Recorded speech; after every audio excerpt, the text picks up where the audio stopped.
اللہ کے نبی صلی اللہ علیہ وسلم نے صحابہ کی تربیت ہی ایسی فرمائی تھی کہ ہمیشہ ان کے سامنے آخرت ہوا کرتی تھی، اور صحابہ کا پلاننگ بھی صبح سے شام تک دنیا کی کامیابی کے لیے نہیں بلکہ آخرت کی کامیابی کے لیے ہوتا تھا۔ صبح اٹھتے تھے، رات بھر دوڑ دھوپ کس کے لیے ہوتی تھی؟ آخرت۔ اور آج میرا اور آپ کا پلاننگ صبح سے شام تک دنیا،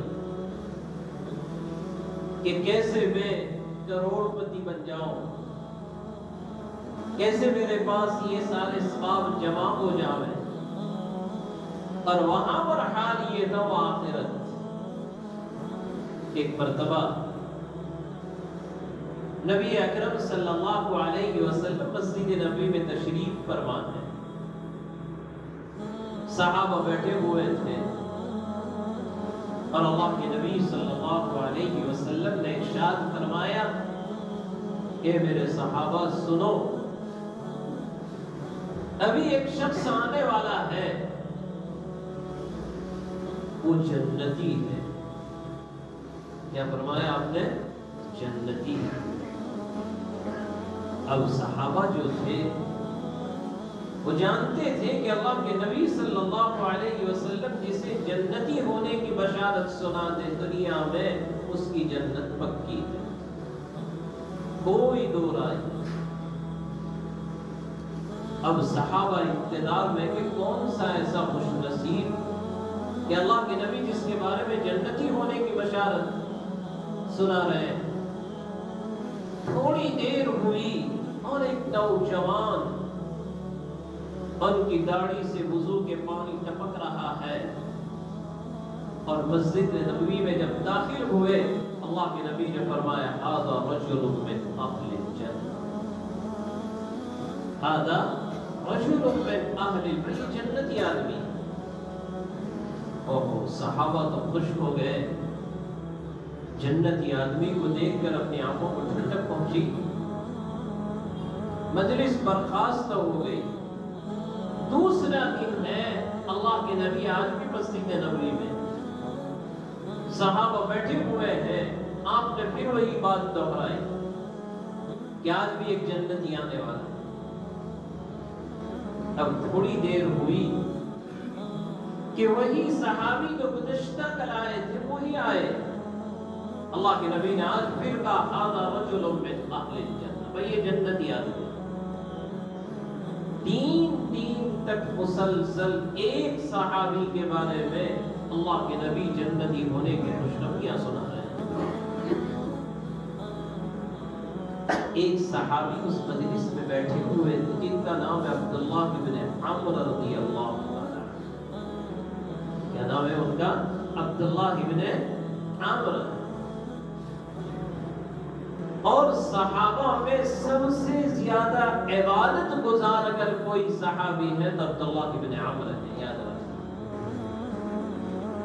ان کی عبادت کا حال یہ ہے کہ ایک مرتبہ نبی اکرم صلی اللہ علیہ وسلم کی خدمت میں آئے اور عرض کیا یا رسول اللہ صلی اللہ علیہ وسلم، میں قرآن کریم کو کتنے دنوں میں ختم کروں؟ کیا پوچھے؟ کتنے دن میں قرآن مکمل کروں؟ صحابہ کی عبادت کا ذوق اور شوق۔ آج تو ہمارا حال یہ ہے کہ عام دن تو ٹھیک ہے، لیکن جمعہ کے دن بھی ہمیں فرصت نہیں ملتی کہ ہم مسجد میں جلدی سے پہنچ جائیں، اور وہاں پر حال یہ ہے کہ وہ سامنے سے سوال پوچھ رہے ہیں یا رسول اللہ کتنے دنوں میں قرآن مکمل کروں؟ اللہ کے نبی نے فرمایا عبداللہ فی شہر واحد، عبداللہ کتنے دن میں قرآن پورا کرو؟ 1 مہینے، 1 مہینے میں ایک قرآن۔ عبداللہ کہنے لگی یا رسول اللہ صلی اللہ علیہ وسلم، میں تو اس سے بھی کم دنوں میں قرآن کو ختم کرنے کی طاقت رکھتا ہوں۔ اللہ اکبر۔ اور آج میرا اور آپ کا حال یہ ہے، سال گزر جاتا ہمارا ایک قرآن میں مکمل نہیں ہوتا ہے۔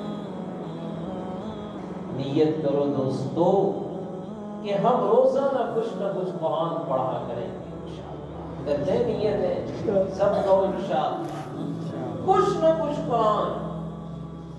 آخری درجے میں میں تو یہ کہتا ہوں کہ کم سے کم سورہ یاسین کی تلاوت کر لیا۔ اس کی تلاوت کر لیا کرو سورہ۔ اللہ کے نبی نے ترمذی شریف کی روایت ہے ان سورۃ یاسین قلب القرآن، ان سورۃ یاسین قلب القرآن، اس سورہ یاسین قرآن کا ہارٹ اور قرآن کا دل ہے۔ جس نے ایک مرتبہ سورہ یاسین کی تلاوت کی، اللہ کے نبی ارشاد فرماتے ہیں اس کو مکمل 40 قرآن یا 10 قرآن کے پڑھنے کا ثواب عطا کیا جاتا ہے۔ ہم بھی پڑھیں، اپنے گھر کی مستورات کو بھی کہو قرآن کریم کی تلاوت کا اہتمام کریں۔ آج گھروں میں قرآن نہیں رہا، آج ہمارے گھروں سے سکون ختم ہو گیا، گھروں میں بیماریاں ہیں، حالات ہیں، میاں بیوی کے درمیان جھگڑے ہیں، باپ بیٹوں کے درمیان میں جھگڑے ہیں، دونوں بھائیوں کے درمیان میں انبن ہے۔ وجہ اس کی یہ ہے کہ ہم نے اپنے گھروں سے قرآن کو بھی ترقی دے دی اور نمازوں کو بھی ترقی دے دی۔ حالانکہ اللہ کے نبی نے ارشاد فرمایا لا تجعلوا بیوتکم قبورا، تم اپنے گھروں کو قبرستان نہ بناؤ، اپنے گھروں کو قبرستان نہ بناؤ۔ جیسے قبرستان میں نماز نہیں، قرآن نہیں، اسی طرح ہمارے گھروں کو نہ بناؤ کہ ہمارے گھروں میں بھی نماز نہ ہو، قرآن نہ ہو۔ ایک دور وہ تھا کہ جب صبح ہوتی تھی تو ہر مسلمان کے گھروں سے قرآن کے نغمے سنائی دیتے تھے، قرآن کی تلاوت اور قرآن کریم کا پڑھنا۔ آج تو ہمارا حال یہ ہے کہ ہم مسلمان کے محلوں سے جب صبح کے وقت گزرتے ہیں خاموش، کوئی چہل پہل، پورا محلہ سو رہا، اسے پتہ بھی نہیں کب سورج نکلتا ہے، اور صبح جب سورج نکلتا ہے تو اس کی شعاعیں کیسی ہوتی ہیں اسے کچھ پتہ نہیں۔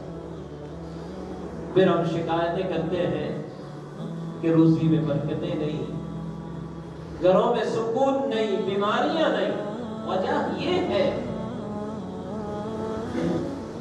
آج بھی اگر گھروں میں نماز زندہ ہو جاوے، قرآن کی تلاوت زندہ ہو جاوے، خدا کی قسم اللہ کی رحمتوں کی بارشیں اس گھروں میں آئیں گی۔ سورہ یاسین، اللہ کے نبی نے فرمایا قرآن کا دل۔ نیت کرو کہ انشاءاللہ ہم بھی پڑھیں گے اور اپنے گھر کی مستورات کو بھی کہیں گے۔ اگر پڑھنا نہیں جانتی ہے تو کم از کم قرآن کریم کے صحیفے کو محبت سے اٹھا کر بیٹھو۔ پتہ نہیں تیرے رب کو یہی تیری ادا پسند آ جائے اور تیری مغفرت کا اعلان کر دیا جائے۔ رحمت خداوندی بہانہ بھی جو ہے، اللہ کی رحمت تو بہانے ڈھونڈا کرتی ہے۔ حضرت بایزید بستامی رحمت اللہ علیہ اپنے وقت کا اتنا بڑا شیخ، اپنے وقت کا اتنا بڑا بزرگ، لیکن جب انتقال کے بعد اللہ کے دربار میں پیشی ہوئی کا بایزید کیا لے کر آئے؟ حضرت بایزید بستامی رحمت اللہ علیہ کہتے ہیں خواب میں کہ مجھے تو جب اللہ نے یہ سوال پوچھا میں کانپنے لگا، میں کون سا عمل پیش کروں؟ سوچتے سوچتے انہوں نے کہا اے باری تعالیٰ کچھ نہیں ہے، صرف ایک توحید لے کر آیا ہوں، توحید لے کر آیا ہوں۔ اللہ رب العزت نے کہا بایزید تمہاری توحید میں بھی تم جھوٹے ہو، حضرت باجید بستامی کہنے لگے اب کیا کروں میں؟ کہا کیسے؟ کہا ایک دن تمہارے پیٹ میں شدید درد اٹھا تھا اور دست شروع ہو گئے. صبح جب آپ آئے آپ کے مریدین نے پوچھا حضرت کیا ہوا؟ کہ رات بھر نیند نہیں آئی، دست شروع ہو گئے تھے کیونکہ رات میں نے دودھ پی لیا تھا. کہا بایزید بتاؤ تو صحیح، دودھ کے اندر کیا اتنی طاقت ہے کہ جو تمہارے پیٹ کو خراب کر دے؟ نفع اور نقصان پہنچانے والا کون ہے؟ بولو بھائی سب ساتھ میں، اللہ ہے. نفع نقصان پہنچانے والا اللہ. وَتُعِزُّ مَن تَشَاءُ وَتُذِلُّ مَن تَشَاءُ. بسم اللہ الذی لا يضر مع اسمہ شیء فی الارض ولا فی السماء. کہاں تمہاری توحید؟ لیکن کہا بایزید گھبراؤ مت، ان اللہ لیس بظلام للعبید، اللہ اپنے بندوں پر ناحق ظلم نہیں کیا کرتے. آج تیرا ایک عمل ہمارے پاس ہے، اسی بنیاد پر ہم تیری مغفرت کا اعلان کروا دیں. کہا ایک رات شدید سردی کا موسم تھا اور آپ اپنے گھر سے باہر نکلے تو دیکھا کہ کتے کا ایک بلہ سردی کی وجہ سے کانپ رہا ہے، اور تم نے اس کتے کے بلے کو اٹھایا، لحاف میں ڈال دیا،